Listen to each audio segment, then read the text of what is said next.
There's already a very lively, very loud protest outside the Dáil, sending a clear message to TDs as they arrive to vote for the next government to say that we have to enact the Occupied Territories Bill.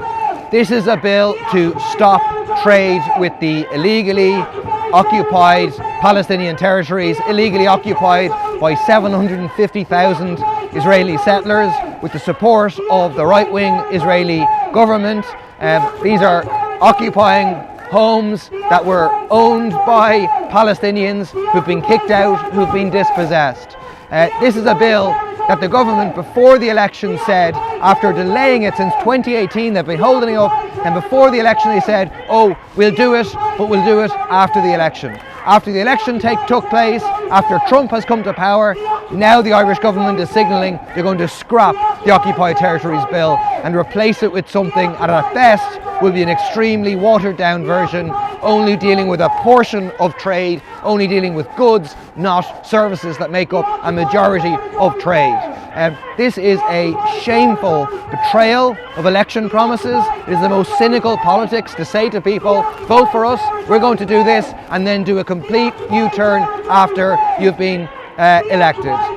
We have all seen with our eyes over the last 15 months, being live streamed, a genocide happening in Gaza, responsible for the deaths of more than 50,000 people.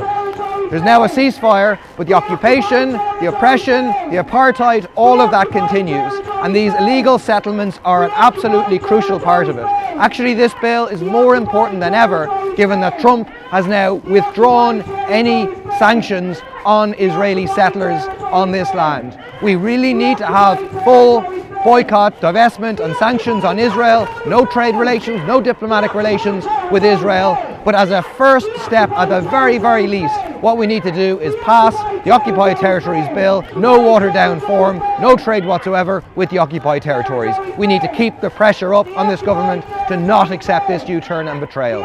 Protest is going to be going on all day today, but in particular there'll be a big crowd here at 5:30 p.m. So if you can make it, please do make it at 5:30 to add your voice to demand that the government follows through with the promises that they made before the election, implement the Occupied Territories Bill.